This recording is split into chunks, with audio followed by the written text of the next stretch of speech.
Mother-in-law, please don't take money from my wallet. My mother-in-law, who couldn't resist stealing, was trying to take money from my wallet again. When I told her to stop, she got angry.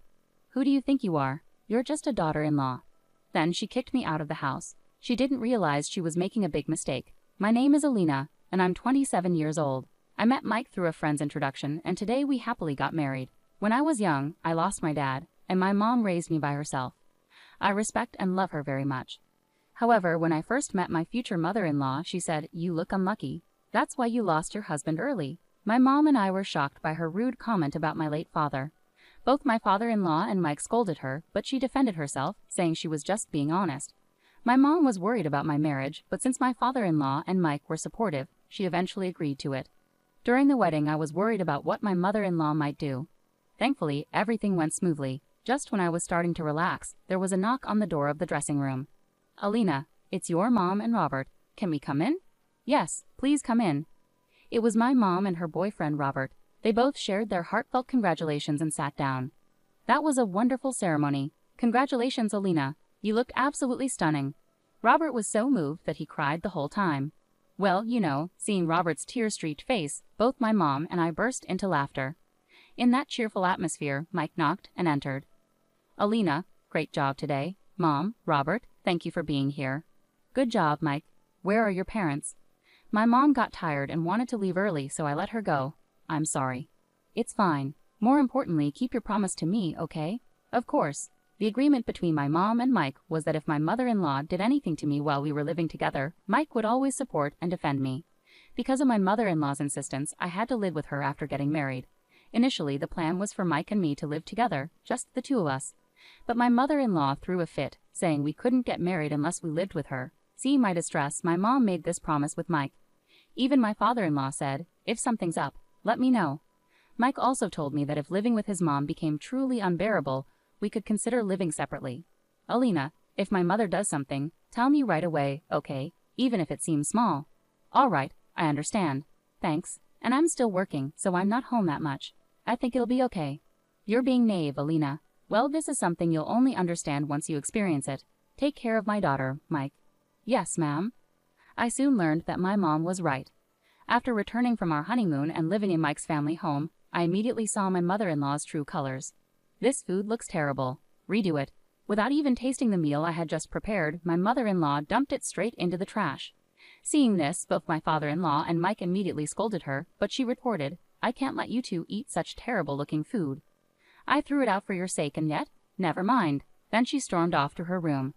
Apologizing, Mike and his dad decided to take us out for dinner. When my mother-in-law heard this, she threw a tantrum about not being invited, but Mike and his father just ignored her. This made her even angrier, and she started harassing me more. Mike's family runs a small workshop, and Mike is busy preparing to take over. He studies hard, attends meetings with his father, and networks a lot. I have my job during the weekdays and am hardly home, but the weekends were a nightmare. My mother-in-law mostly stays home, does no housework, and either lounges around watching TV or goes out. Mike tries to help out when he can, and after the food incident, my father-in-law told me I can manage on my own. Just prepare food for Mike. When my mother-in-law found out about this, she said, "As a daughter-in-law, it's only natural that you should prepare food for the whole family." But my father-in-law dismissed her. Adding to the mix, my mother-in-law has very old-fashioned views. "Alina, when are you going to quit your job? When are you having kids? A woman can achieve anything with ability and charm, you know. Don't you understand? Oh, maybe you lack those, so you're still working." From her comments, it's clear my mother-in-law doesn't work and is a housewife. But according to Mike, she struggles with household chores. She's technically listed as an employee at my father-in-law's company, but she doesn't actively work. Instead, she receives a salary as pocket money from my father-in-law. However, whenever she likes something, she buys it right away, so my father-in-law handles the finances. Mike never lends her money, so when she's short on cash, she asks me, "Alina, can you lend me some money?" "I'm sorry, but Mike told me not to lend you any money." After enduring her mistreatment, I couldn't understand why she expected me to lend her money willingly. Even after I refused, she persisted. "I'll make sure Mike and your dad don't find out, okay?" "I can't, sorry." "Please, Alina." "I'm sorry." My mother-in-law tried to smile and pleaded with me, but when I continued to refuse, she erupted in her usual temper tantrum. "Why are you being so difficult? You're really stingy for not helping me, even though I'm asking nicely. I can't believe it. That's why I treat you badly." Does she even realize she's the one being mean? It's surprising that someone as kind-hearted as Mike could have a mother with such a personality. Just when I was mentally trying to escape from her drama, she stormed off somewhere, clearly irritated. When Mike came home and I told him about his mother pestering me for money, both he and my father-in-law scolded her. Instead of feeling sorry, my MIL glared at me and accused, "You tattled." She then sneakily tried to rummage through my purse and take cash from my wallet. While I was out of the room, we made eye contact as I walked back in. "MIL, don't you dare take money from my wallet. I can't believe this." I warned her, but she snapped back at me. "Who do you think you are? You're just a daughter-in-law. It's like stealing from someone else's wallet. How dare you speak up to me? Unbelievable. If you're going to be like this, just leave this house."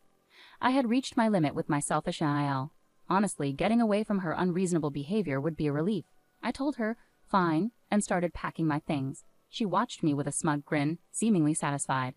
"Thanks for everything." It had only been 3 months since I moved in with my in-laws, but I vowed never to live with my NIL again and went back home in anger. I was so upset that I forgot to tell Mike. However, when he returned home, he found out from his father about what had happened with his mother. "Where's Alina? Hey, where did Alina go?" When Mike and his father returned home from work and noticed I was gone, they asked my MIL about it. She proudly said, "Oh, I just kicked that useless daughter-in-law out." She laughed loudly, but both Mike and his father looked worried and uneasy. Seeing their serious reaction, she continued obliviously. "This is what I've been saying. I warn you not to marry a woman from a single-parent family. She's always disobedient and challenges me." All she had to do was agree with whatever I said. "What have you done?"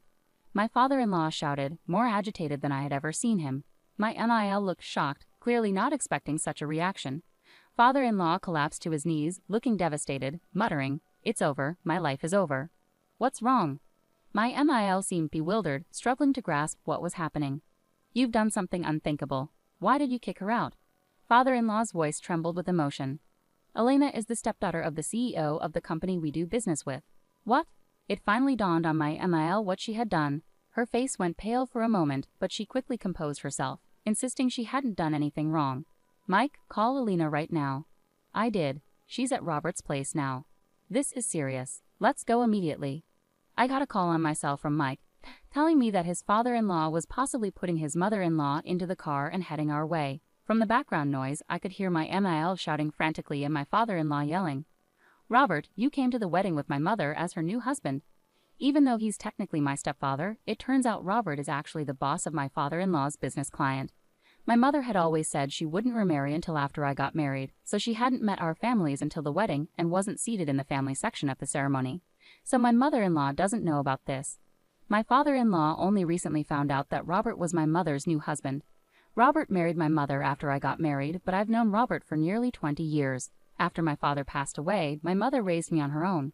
No matter how tough things got, she never complained and was always smiling, brightening up everyone around her. Robert, smitten by her, proposed to her, but she apparently told him she wouldn't marry anyone until after I was married.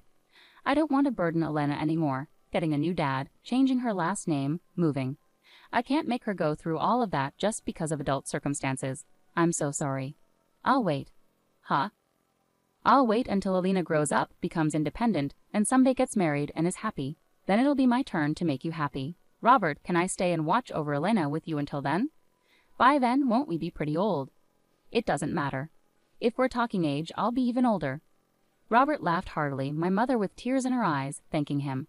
Robert respected my mother's wishes, always promising to wait. They never officially married until I did, but I knew they deeply loved each other, even after losing my father. Sometimes I felt like if my mother married Robert, she would be taken away from me. There were times I wasn't kind to Robert, but he always treated me lovingly, often taking us out or going on trips. He even tried to pay for my college tuition. My mother declined, saying it was a matter of principle, but that's the kind of relationship we had with Robert. Of course, my childhood home now belonged to Robert, so as my NIL suggested, we returned there. When we filled Robert in on everything that happened with my in-laws and about my NIL, he was furious. Knowing the business relationship with my father-in-law's company, he was boiling with anger when the doorbell rang. My mother checked the monitor and saw my father-in-law, mother-in-law, and Mike outside. She asked Robert if they could come in, and he agreed, unlocking the door to welcome them. As soon as they entered and saw the tense atmosphere, both my father-in-law and Mike knelt down. "We're deeply sorry. My wife was very rude to Alina. It seems she forced Elena to leave." My father-in-law apologized. "I'm sorry too. If Alina is uncomfortable, we can stop living together. Mike added. While they were apologizing, my MIL stood defiantly with her arms crossed. What are you talking about? Elena is the one at fault here, right? I did nothing wrong. Besides, who will do the housework now that Elena is gone? I was stunned, unable to close my open mouth. Looking at my indifferent MIL, I knew she lacked common sense, but I never expected her behavior to escalate like this. It was my father-in-law who finally broke the silence. I knew you were sheltered and naive, but I never imagined you'd go this far, he said with resignation. We'll start the divorce proceedings as soon as tomorrow. I'm utterly disappointed in you. What are you talking about? Why should I be the one to get a divorce? If anyone should, it should be Elena and Mike, since she left on her own. My MIL's earlier arrogance vanished when faced with the prospect of divorce from her husband. Mike joined in the confrontation. Why should I divorce Elena? I love her. I have no intention of divorcing her. We only agreed to live with you because you begged us, crying, and yet you treat Elena like a maid. Stop talking nonsense. My father-in-law nodded in agreement and said, a mix of exasperation and anger evident in his voice, your father asked me to take care of you, so I became your husband and took care of you. But no matter how many times I warn you, you never listen and you never show any remorse. At this age, you're beyond my control. My mother-in-law clung to my father-in-law, who appeared distant, perhaps reflecting on the challenges he had faced until now. What about the company? It belonged to my father. Your father passed the company to me when he passed away. Even if I retire, Mike is here. You've only been a figurehead at the company and haven't done any real work. Do you think you can suddenly take over? I won't let the employees end up on the streets because of you. My MIL appeared to be searching for a way out as she faced criticism from her husband and Mike. Just to clarify, my MIL is a true daddy's girl, raised in luxury. She's never held a job, always living as a pampered princess. Without her husband's support, she wouldn't be able to manage household chores, let alone a job. My MIL tried to hold on to my father-in-law, but his decision seemed firm. Elena, say something. Out of desperation, she turned to me for support. I also believe divorce is the right decision. Someone who tries to steal money from another's wallet and then reacts aggressively when confronted, who knows what she might do next? What are you talking about? To those who might not know the real reason I left, I explained that it was because my MIL had attempted to steal money. Their faces turned pale. I can't believe this. This is unbelievable. Stop exaggerating. I was just borrowing a little, MIL retorted unapologetically. Both my mother and Robert countered firmly, in most places that's called theft, which is a serious crime. I thought you were unreasonable, but I cannot allow my daughter to return to a place where someone like you lives. I agree. Elena may not be my biological daughter, but she is precious to me. How can I send back such a beloved daughter to someone who mistreats her? Robert added. I have no response to that. We are truly sorry. Throughout this conversation, both my father-in-law and Mike have been apologizing repeatedly, but MIL hasn't apologized once. You're the reason for all this, aren't you? How can you behave like this? Despite their apologies, MIL showed no remorse. Well, that's because, look, I've encountered a few people like you in my time, so I can pretty much guess. If I were you, I'd consider a divorce. Don't make decisions for me. You're the one being unreasonable here. Enough is enough. I'm telling you I will go to court if necessary, but I'm divorcing you. That's final. No, please. My father-in-law had indeed prepared divorce papers with his part filled out. He was ready to take legal action if MIL resisted. Finally grasping the seriousness of the situation, MIL reluctantly signed the divorce papers and relinquished half of the assets. My father-in-law seemed strangely relieved. Mike kept his promise to my mom and severed ties with MIL. Even my father-in-law distanced himself from her. After the divorce, MIL couldn't curb her shopping habits and quickly spent through her share of the assets. Despite trying to reach out to them multiple times, both were steadfast in blocking her out completely. Recently, I happened to see someone who resembled MIL. She had aged considerably, losing her once proud and arrogant demeanor, looking frail and fragile. Her whole presence had changed. Due to her behavior, she had always been kept at a distance. Now, after everything that happened, negative rumors about her were spreading like wildfire. It seemed no one was willing to help her anymore. It's said that she's finally feeling remorse for her actions.